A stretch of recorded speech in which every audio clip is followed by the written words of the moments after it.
Bugi, grabe, sabihin ko sa imo pa di. Tapos kaya na kami sa may parting Pamplona, medyo nawara-waran dikit, nakarelax-relax akong dikit, sabi ko, thank you Lord. Bugay, maringani, ito nabawi mo pa.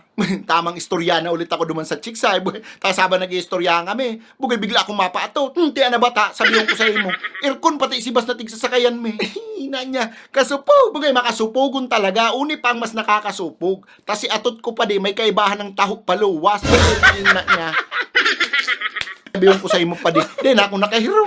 Pabatao na sa loogang bus, bugini. Tarapirak si udo ko sa may brief ko. Anak ko na ginibo. O di ano sabi ka, chicks mo? Ayo, bugay, sige ba katon dual. Dumon. Tapos luminipat na sa tukawan. Kadiri nga.